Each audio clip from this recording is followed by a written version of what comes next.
So everyone, আপনারা দেখতে পাচ্ছেন আমরা আছি চলে লালন কুটির মেলায়। আমাদের পার্শ্ববর্তী এলাকায় আজকে লালন মেলা হইতেছে। আমরা সেই লালন মেলার খোঁজ পেয়ে সরাসরি লালন মেলায় চলে যাচ্ছি। আপনাদের লালন মেলার পরিবেশটা পুরো ঘুরে দেখাবো, তাই ভিডিওটা শেষ পর্যন্ত দেখা আমন্ত্রণ রইল। দেখেন কুড়িগ্রাম জেলার লালনের আমরা আরও চেষ্টা করব যে সব লালন মেলায় দেখার মতো দৃশ্য করেছে ওরা।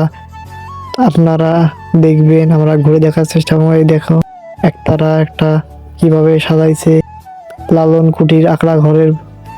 আমরা ভেতরে চলে যাব, ভেতরে যা দেখবো ভেতরটা কেমন, আপনাদেরকেও দেখার চেষ্টা করব ভেতরটা। ওই দেখেন সঙ্গীত গোষ্ঠীর এডি পরিবেশন করে, আমরা সেটাও আপনাদের দেখাবো। এবং চলে আসলাম সরাসরি ভিতরে।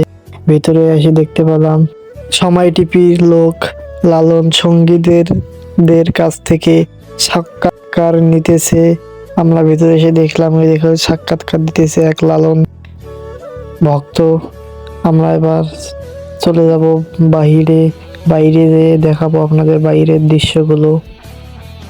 আমরা বাইরে চলে যাচ্ছি। দেখেন সুন্দর, কত সুন্দর করে সাজাইছে লালন আকড়া বাড়ি। আমরা আশা করি আপনাদের কাছে ভালো লাগতেছে এই লালন মেলা। তাই আপনারা যে আসতে পারেন নাই সেই ভিডিওটা থেকে শেষ পর্যন্ত দেখবেন। কি সুন্দর একটা পরিবেশ, অনেক সুন্দর হয়েছে লালন আকড়া বাড়ির এই প্রোগ্রামটি আমরা ঘুরে দেখালাম। এই দেখতে পাচ্ছেন যে একজন শিল্পী, আরো অনেক কিছু আছে। আমরা চলে যাব এবার সরাসরি কিংবা লালন আকড়া বাড়ির গান মঞ্চে। অনেক মহিলা মানুষও আছে এই লালন সঙ্গীতদের কাছ থেকে গান শুনতে। তাই আপনারা যে আসতে পারেন নাই, আশা করি সামনের বছর এই লালন কুটির শিল্পীতে আসবেন, এসে দেখে যাবেন অনেক সুন্দর একটা পরিবেশ।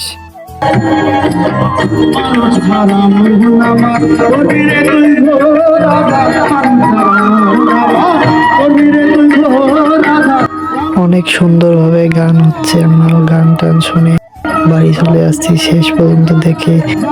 যারা শেষ পর্যন্ত দেখলেন এই ভিডিওটা, দয়া করে একটা শেয়ার করে দিবেন এবং ফলো করা না থাকলে ফলো করে দিবেন। ধন্যবাদ।